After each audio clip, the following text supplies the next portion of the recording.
Well, hello friends. Today we are going to go through the final step of the round in your V-neck vest jumper where you are casting off for your armpit stitches, which will then also divide the vest into the front and back. And I'm just going to go through two little things because they're not so self-explanatory.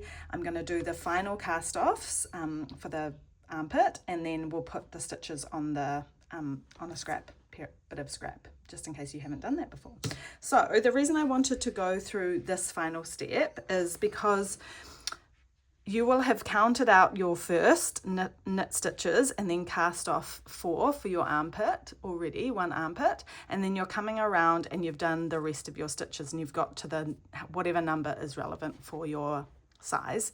And I just want to show these last ones because you do have to go over the stitch marker. So I've counted, I'm 31, the size that I'm doing, I needed 31 stitches. So that's what I have here, 31.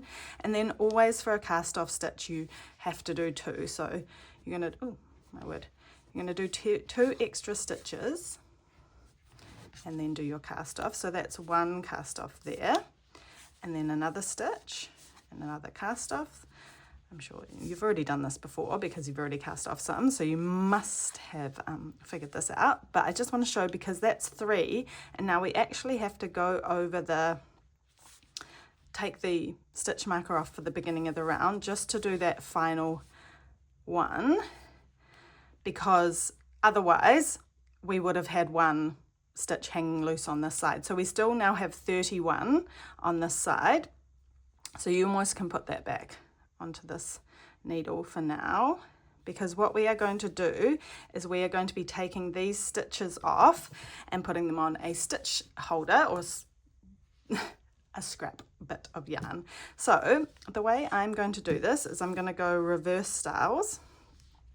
So I'm going to go from I guess my right to left, so I've switched my needles over, and I do like to put a darning needle on my scrap yarn, but you also don't have to. Sometimes if I don't have one, I just do it with my finger and I push through, but it does make it easier to do it with a darning needle, so I'm going to do that. So you literally just go from one side, from the right side, so you're not wanting to ever twist the stitches, so it really is just slipping it off, so you're going through and just pushing your needle off as you go. So it really is just transferring, but I just did want to show you in case you hadn't done that before. It does make it easier to do it while it's on the needle, rather than taking the stitches off, then having to kind of make sure you got through. So you can do a couple at a time if you want. And yeah, so you'll go through. Probably don't need to show you all of it, but I will, to get them all off the needle.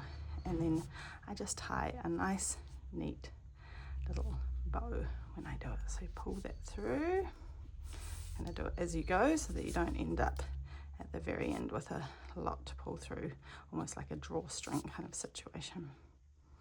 So maybe do a few at a time, trying not to catch the yarn, which is a bit tricky. Okay, we're almost there. Boop, I'll pull it through. More. Da, da, da, da. Oh, that was a good one. Yeah. Oh yeah. Catching and catching. Okay, so that's all my stitches. I pulled them through. My darning needle comes off, and then I literally just tie a bow here. A nice neat little bow. So now I have all the stitches for my front panel on this needle, and all the stitches for my back panel are now on a stitch marker. And in the next video I will show you we're going to divide the front panel into 2 so that we can create the V-neck. So see you there.